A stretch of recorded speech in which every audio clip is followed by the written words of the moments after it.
May 10 araw si Chief Justice Maria Lourdes Sereno para umapila sa desisyon ng mga kapwa niya mahistradong pumabor sa quo warranto petition laban sa kanya. At para po sa karagdagang detalye, umaaksyon live mula sa Korte Suprema, si Dale De Vera. Dale, sino-sino ang mga pumabor at sino-sino ang mga kumontra sa quo warranto petition laban kay Chief Justice Sereno? Hindi ba't base sa batas? Okay, Dale, tuloy. Lord, dun nga sa naging desisyon ng Korte Suprema sa Special SC en banc session ay nagkaroon ng 8-6 decision in favor doon sa granting ng quo warranto petition. At kasama nga doon sa mga pumabor dito sa petisyon ay si Justice Noel Tiham na siyang ponente ng desisyon. Kasama dito sina Associate Justice Teresita De Castro, Diosdado Peralta, Lucas Bersamin, Francis Hardelesa, Samuel Martires, Andres Reyes at Alexander Gesmundo. Doon naman sa 6 na nag-deny nitong petition ay si Senior Associate Justice Antonio Carpio, Associate Justices Presbiterio Velasco, Mariano del Castillo, Estela Perlas Bernabe, Marvic Leonen at Benjamin Kagiwa. Lord? Dale, si Margato, hindi ba't base sa batas dapat dumaan sa impeachment trial ang isang constitutional official gaya ng Chief Justice bago mapaalis sa pwesto?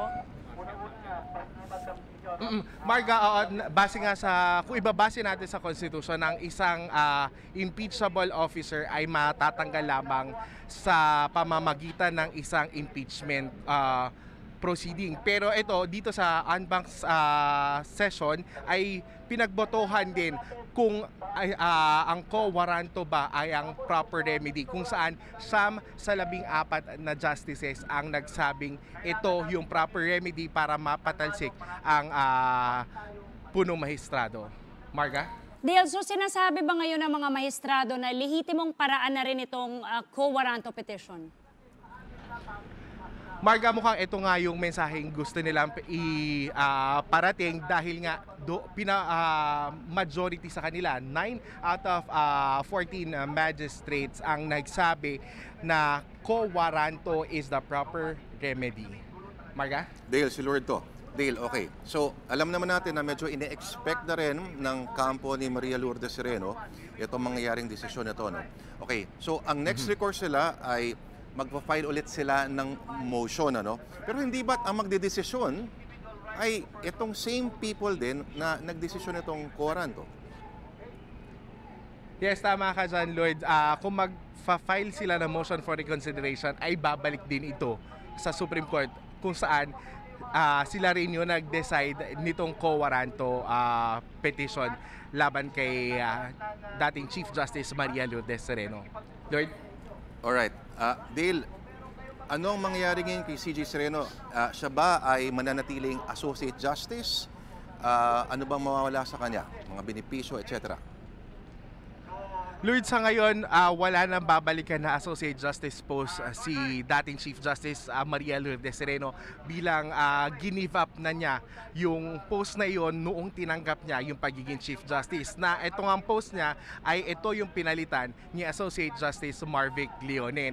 Pagdating naman doon sa mga benefits, pinag-usapan pa kung ibibigay pa rin ba sa kanya ito dahil nagkaroon tayo ng info from our sources na pinag-iisipan din na kung pati ba yun ay tatanggalin din kay Sereno. Pero hanggang ngayon wala pang final say kung wala na ba itong mga benefits na dapat sana ay para sa isang punong maestrado.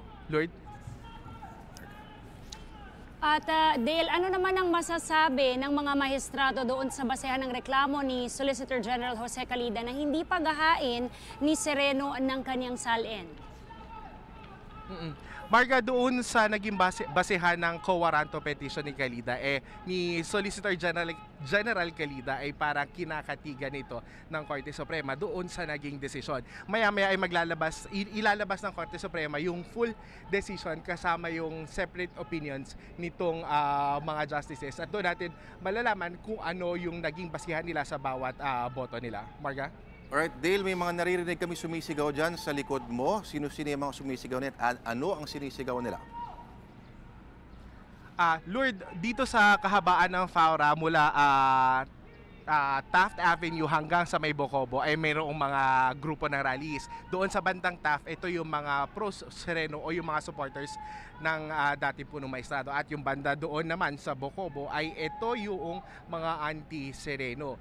Sa bandang anti-Sereno group, medyo tahimik na sila. Pero dito sa Taft Avenue, sinisigaw pa rin nila yung kanilang pagsuporta para kay Chief Justice kahit na nagdesisyon na yung Korte Suprema doon sa Coaranto petition. Lloyd? Dale, may detalye ka ba kung lumabas na si dating CJ Sereno at kung humarap na ba siya sa tao at nagsalita na siya dyan? Sa kanya? Lloyd, bago tayo magsimula nitong action sa tanghali, biglang nagtakbuhan yung mga kasamahan natin sa media papunta doon sa side ng Taft Avenue kung saan may isa pang gate yung Supreme Court. So inaasahan natin na posibleng doon dumaan si si dating Chief Justice Sereno para lumabas or posibleng para makiharap siya sa kanyang mga taga-suporta. Lloyd? Right, Dale. Okay, saan daw ang tungo ng mga supporters sa mga nagpo-protesta dyan sa labas pagkatapos yan? Sila ba ay may balak na mag-camp out dyan in the next few hours? Or lilipat sila ng venue or what?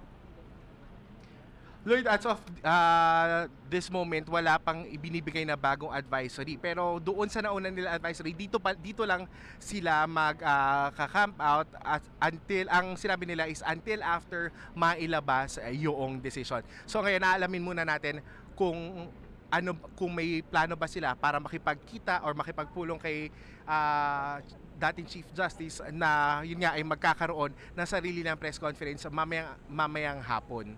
Lloyd? Alright, maraming salamat sa iyo, Dale De Vera.